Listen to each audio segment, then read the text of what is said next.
میرے نوجوانوں، جب آپ اور ہم سیرت کا مطالعہ کرتے ہیں، سیرت کے معنی ہوا پروفٹ محمد صلی اللہ علیہ وسلم کی بائیوگرافی، ان کی جیونی، جب اس کا مطالعہ کرتے ہیں، اسٹڈی کرتے ہیں اس کو، تو ہم پاتے ہیں کہ ان کی زندگی کے ایسے قیمتی پہلو سامنے میں آتے ہیں جس سے بہت زبردست رہنمائی ملتی ہے ہم سب کو۔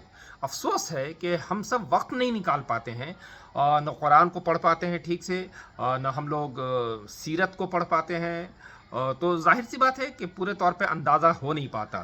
اسلام کی وہی شکل جو سنی سنائی ہوئی ہوتی ہے، لوگوں سے سنا لیا یا دیکھتے آئے گھروں میں، اسی کو پراپر اسلام سمجھ لیتے ہیں۔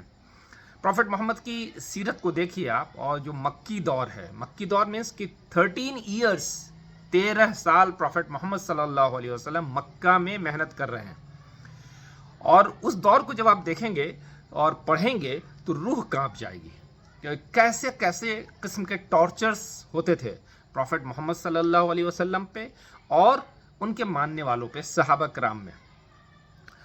اب دیکھیں گے تاریخ میں کہ حضرت بلال رضی اللہ تعالیٰ عنہ، حضرت خباب رضی اللہ تعالیٰ عنہ، حضرت صہیب رومی رضی اللہ تعالیٰ عنہ، ان لوگوں کا واقعہ آتا ہے کہ ان کو اس ریگستان میں تپتی ہوئی ریت پہ لٹا دیا جاتا تھا چت، اور ان کے سینے پہ بڑا بڑا پتھر رکھ دیا جاتا تھا جو گرم ہوتا تھا، اور ٹارچر کیا جاتا تھا۔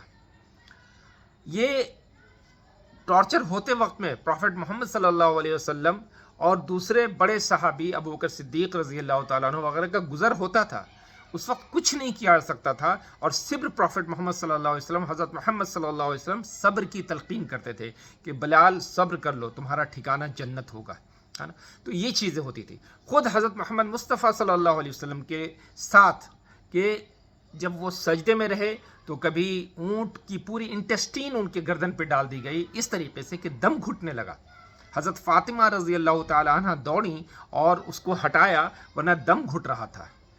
اور پھر یہ تو ہوا فزیکل اسالٹ، ایموشنل اسالٹ کتنا زیادہ ہوا، کیا کیا نہیں کہا گیا، اس سب کو جھیلا ہے صبر کے ساتھ۔ آپ سے پوچھا گیا کہ سب سے مشکل دن کون سا تھا، تو بتایا کہ طائف کا دن۔ طائف کے دن میں جو لوگ کے پاس اللہ کے رسول صلی اللہ علیہ وسلم گئے تھے دعوت دینے، سمجھانے، تو ان لوگوں نے بات نہیں مانی۔ یہ ایک بات ہوئی، بات نہیں مانی۔ اس کے ساتھ ساتھ کیا کیا کہ جو وہاں پہ لفنگے قسم کے لڑکے تھے، بچے تھے، ان کو پیچھے پیچھے لگا دیا۔ وہ برا بھلا بھی کہتے تھے اور پتھروں سے مار رہے تھے۔ اللہ کے رسول کا پورا جوتا جو تھا خون سے بھر گیا تھا۔ صبر کیا، اور اس کے بعد کسی کو کچھ نہیں کہا، صرف اللہ سے دعائیں کی۔ یہ چیزیں اصل چیز تھی جو ہم کو سیکھ دیتی ہیں۔ اور دوسری چیز آئی ہے اس کے بعد، مدینہ میں آنے کے بعد بھی اما عائشہ رضی اللہ تعالیٰ عنہ کی، ان پہ اتنا بڑا بہتان لگا تھا، ان کے کیریکٹر اسیسنیشن کرنے کی کوشش کی گئی تھی، اس پہ بھی صبر کیا تھا۔ ایسا نہیں کہ فوراً کاؤنٹر کرنا شروع کر دیا گیا تھا۔ صبر میں بڑی طاقت ہوتی ہے۔ ہم ابھی دیکھ رہے ہیں کہ ہم جس دور سے گزر رہے ہیں ملک میں، یہ بھی آلموسٹ مکی دور کی طرح ہی ہے۔ اس مکی دور میں اگر ہم حکمت سے کام نہیں لیں گے تو سوائے نقصان کے کچھ نہیں ہوگا۔ آپ جذبات میں آ جاتے ہیں، فوراً لگتا ہے کہ کچھ کر دینا ہے، اس سے حاصل کیا ہوگا۔ آپ نے شرجیل امام کا نام سنا ہے؟ بہت ٹیلنٹڈ لڑکا تھا، بہت ٹیلنٹڈ۔ اس کے پاس اتنی ڈگریاں تھیں کہ اگر اس کا صحیح سے استعمال ہو جاتا تو وہ ملک کے لیے، اپنے گھر والوں کے لیے، اپنے خاندان والوں کے لیے، آنے والی جنریشن کے لیے کچھ بڑا کام کر سکتا تھا۔ اس نے انجینئرنگ اس یونیورسٹی سے کی تھی جہاں ہم اور آپ خواب دیکھتے ہیں کہ ہمارے بچے جاتے ہیں، لیکن صرف جذبات میں آ کے ایسا اسٹیٹمنٹ دے دینا جو اس کے لیے نقصان دہ ہوا کہ پوری جوانی، اس کی پوری صلاحیت جیل کے سلاخوں میں گزر رہی ہے۔ وہ تو چلا گیا، اس کے گھر والے پیچھے پریشان ہوتے رہتے ہیں۔ ہم اور آپ ایک چھوٹا سا صرف کمنٹ کر دیتے ہیں، اس کے بعد کوئی مطلب ہوتا ہے؟ ہم ایک کمنٹ پوسٹ کریں گے اور پھر اپنی زندگی اپنے انداز سے گزارتے ہیں۔ ہم ویسے ہی ریسٹوراں میں جانا، برتھ ڈے سیلیبریٹ کرنا، اور پھر اپنی تصویر سیلفی لے کے پوسٹ کر دینا، ہائی برو، آسم برو، یہی کرتے رہنا، اور ایک آدمی کی زندگی خراب ہو جاتی ہے۔ ہم چاہتے ہیں کہ بس جذباتی باتیں ہوتی رہیں۔ یہ دور جذبات میں بہنے کا نہیں ہے، حکمت سے کام لینے کا ہے۔ ہم یہ چاہتے ہیں کہ آپ کی جو صلاحیت ہے، اس صلاحیت کا استعمال ہو۔ اگر اس کا پازیٹیو استعمال نہیں کریں گے، نیگیٹو استعمال کریں گے، تو پھر یہ جان لیجئے کہ جب آپ پریشانی میں پھنسیں گے، کوئی آپ کا رشتہ دار بھی منہ موڑ لے گا، رشتہ دار بھی بغلیں چرائے گا، آپ کے دوست احباب کوئی پھر اس وقت آپ سے جان پہچان نہیں رکھیں گے۔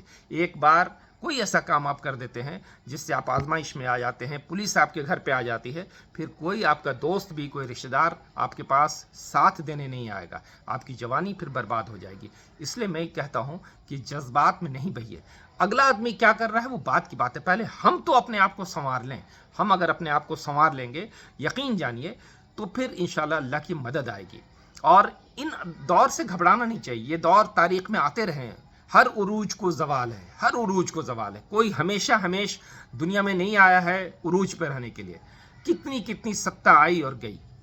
ہم کو اصل اپنی فکر کرنی ہے، اپنے نسلوں کی فکر کرنی ہے، اپنے بچوں کی فکر کرنی ہے، اور اپنے آخرت کی فکر کرنی ہے کہ ہم جو حکم اللہ کا ہے اس کو پورے طور پہ پورا کر رہے ہیں کہ نہیں۔ ہم سب تو کمزور ہیں، ناتواں ہیں، گندے ہیں، دن بھر ہم سے غلطیاں ہوتی رہتی ہیں، گناہ ہوتے رہتے ہیں۔ پہلے اپنے آپ کو سنوارا جائے، اس کے بعد کوشش کیا جائے کہ پازیٹیو ڈائریکشن میں، صحیح ڈائریکشن میں ہمارے نوجوانوں کی زندگی گزرے۔ جو اعلیٰ سے اعلیٰ تعلیم حاصل کر سکتے ہیں اعلیٰ تعلیم حاصل کریں، لیکن وہ تعلیم نری تعلیم نہیں ہو، صرف عصری تعلیم، صرف دنیاوی تعلیم نہیں ہو، بلکہ اس کے ساتھ ساتھ قرآن اور سیرت کا گہرائی کے ساتھ مطالعہ کرنا ہے، جس سے زندگی کو صحیح رہنمائی مل پائے گی، صحیح وقت پہ صحیح فیصلہ کرنے کی صلاحیت پیدا ہو پائے گی۔ اور یقین جانیے کہ جب بھی کوئی بات کوئی انسان کہے گا تو کچھ لوگ اس کو پسند بھی کریں گے، کچھ لوگ ناپسند بھی کریں گے، یہ تو ہوتا ہی ہے۔ کبھی دنیا میں کوئی بات ہر کسی کو اچھی لگے یہ ممکن نہیں ہے، لیکن پھر ونتی کروں گا، پھر اپیل کروں گا کہ اختلاف میں جینے کا سلیقہ سیکھیے۔ اگر کسی سے ڈس ایگری کر رہے ہیں نا تو وہ بھی نوبل انداز میں اور گریوٹی کے ساتھ ڈس ایگریمنٹ اپنا شو کیجیے۔ بہت بہت شکریہ۔